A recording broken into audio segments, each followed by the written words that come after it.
ជំរាបសួរពុកម៉ែបងប្អូនមិត្តភក្តិទាំងអស់បាទនេះដងកោបបាទអាយុ7 ឆ្នាំថ្ងៃទី18 ខែ 12 គ្រប់គម្រប់ 2 ឆ្នាំបាទនេះក្រោយពីលិចទឹកឆ្នាំនេះទឹកដូចអត់ច្រើនទេប៉ុន្តែប្រហែលជាការគ្រប់គ្រងទឹកអត់បានល្អឃើញទឹកលិចរៀងយូរបាទរយៈពេល10 ថ្ងៃបាទអានេះពេលទឹកស្រកទៅវិញហើយបាទ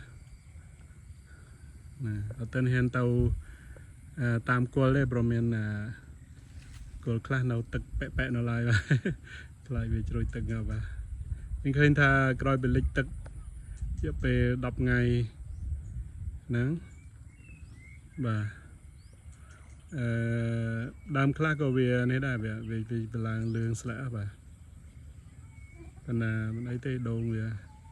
ជាដំណាំដែលវាធន់នឹងទឹកនិងអាកាសធាតុបាទហ្នឹងវាបន្ទាប់ពីទឹកទៅយើងបាយកបោសតិចទៅដាក់ជីអញមិនតិចទៅគឺស្ទុះរត់តែល្អលើសដើមបា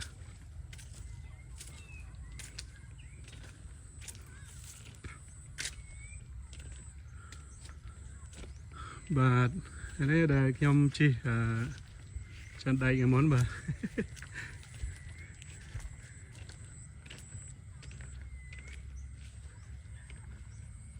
ជីកទៅរងទៅស្អាត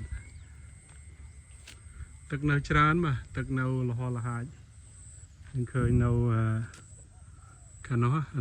ស្រះទឹកបងប្អូនស្រះទឹកជុំវិញប៉ុន្តែទឹកអត់ទាន់ស្រកទេខាងក្រោមទៅស្រកប៉ុន្តែវានៅមកល្មមបាទក្នុងស្រះទឹកទាំងអស់